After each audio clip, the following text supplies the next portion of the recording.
Hey, welcome back. We are in another lesson. This one is an overview of everything you need to have in place when you're creating your creative business. You could kind of look at this as like the business plan. This is what you're creating. You're creating a business plan. Now, I'm going to go through all the things that you really have to have in place when you're creating that plan. How are you going to be profitable? How are you going to scale? Do you even want to scale? These are the core things. I didn't have hardly any of these things in place when I started freelancing. And therefore, it took me a couple years to even build up to a vision of what I was trying to build. So in this lesson, I'm going to go through these quickly because all of them have a whole huge can of worms that correspond with each of them. But you can use this as kind of your initial checklist. All right, let's dig into the list. Creative business blueprint.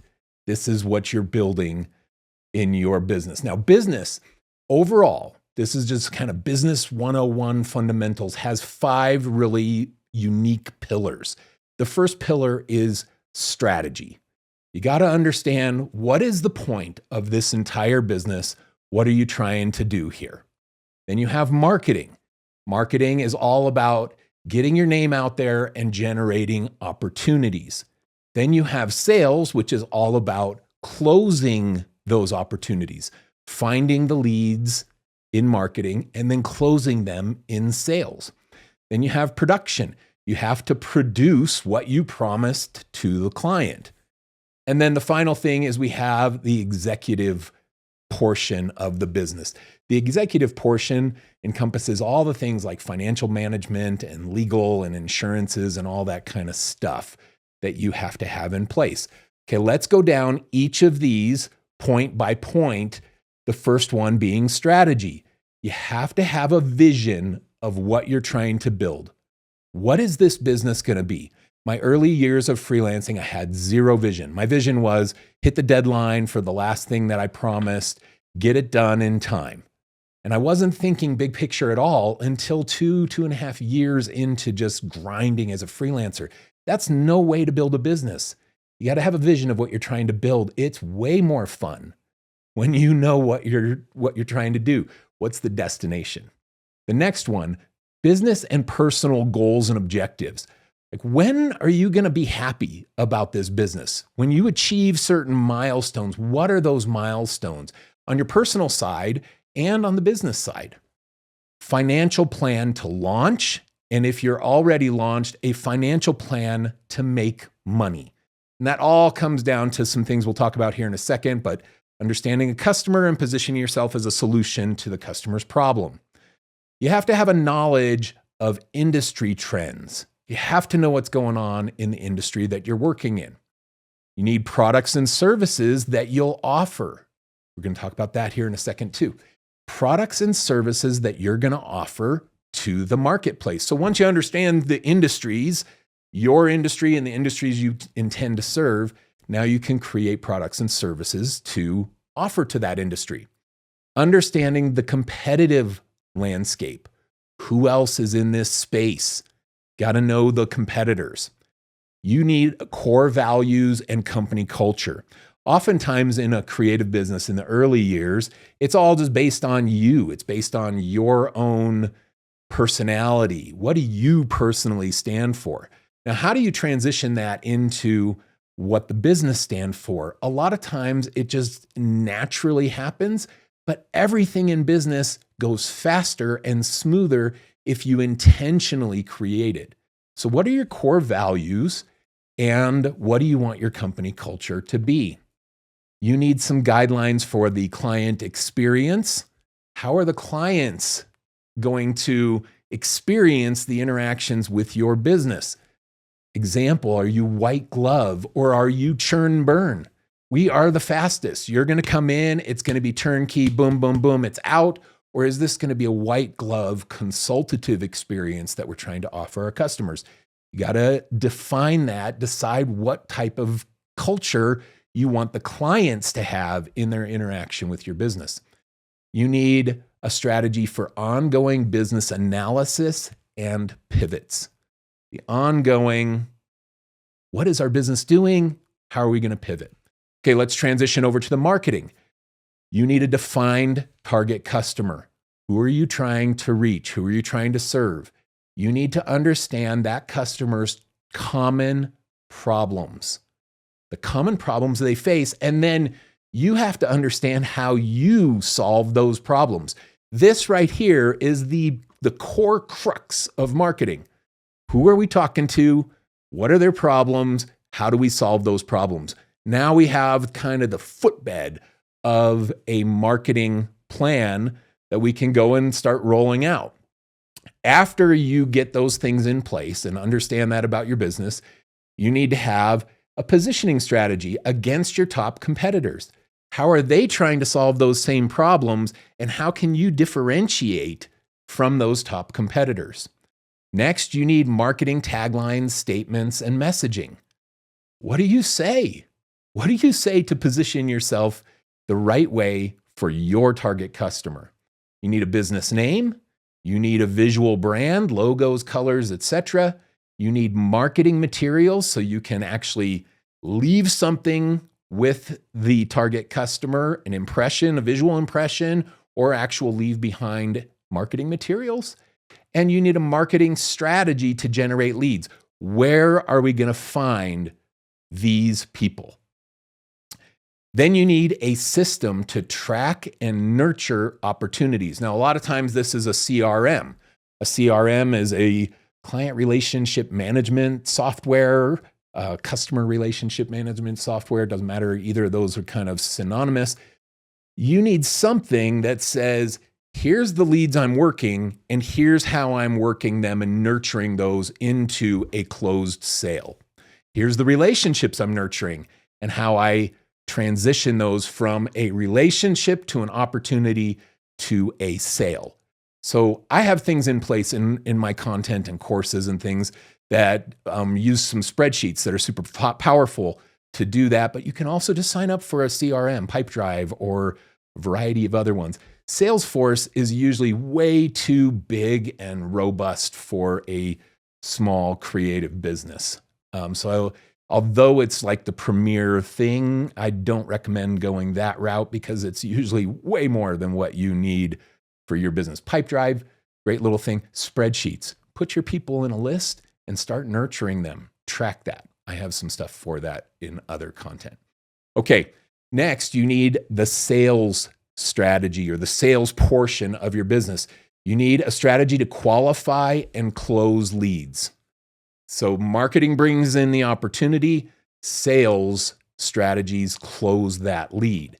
In this, you need to understand and have a pricing strategy. How are you pricing the work? Now, this pricing strategy could go in sale or in the strategy portion in the beginning of this lesson.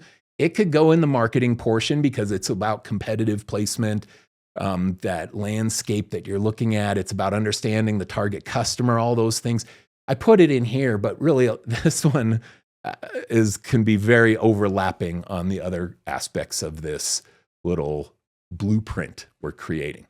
Okay, you need a project scoping strategy.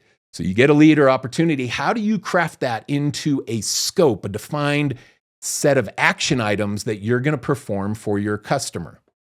You need proposal templates and you need contract templates. These are the two anchor elements inside of creative services sales.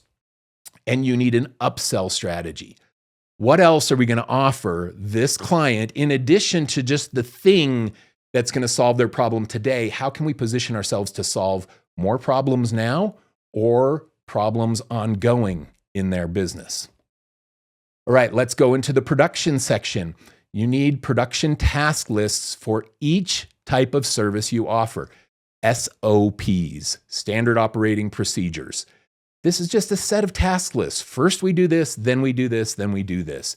You need that for all of the types of services that you perform for your client. If you're just a solo freelancer, it makes your life simpler because you're always doing the same thing and you can put all of your energy into creating the thing that you promised to the client. If you are scaling and hiring people, it ensures that you're giving a consistent customer experience from one person working on it to the next. So SOPs are super important. inside of your business.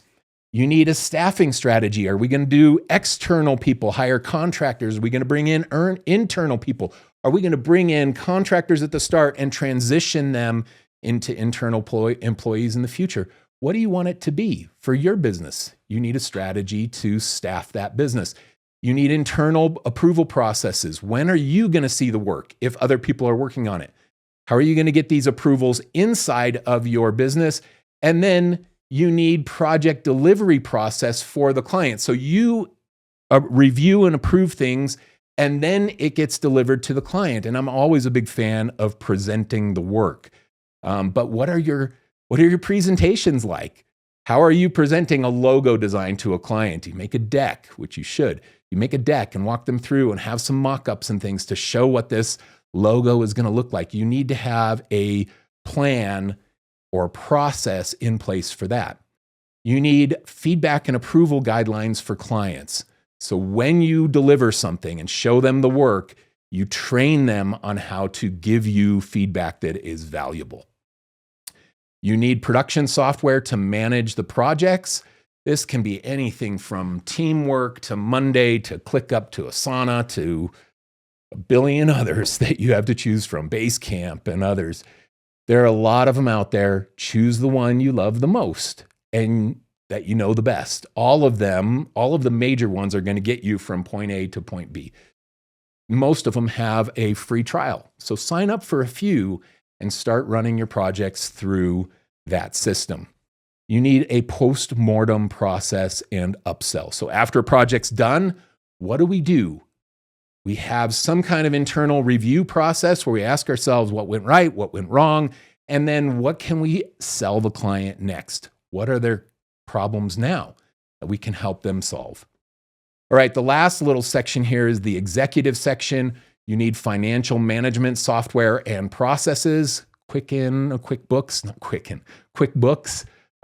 as an example, but there are some others that you can use to manage your finances of your business.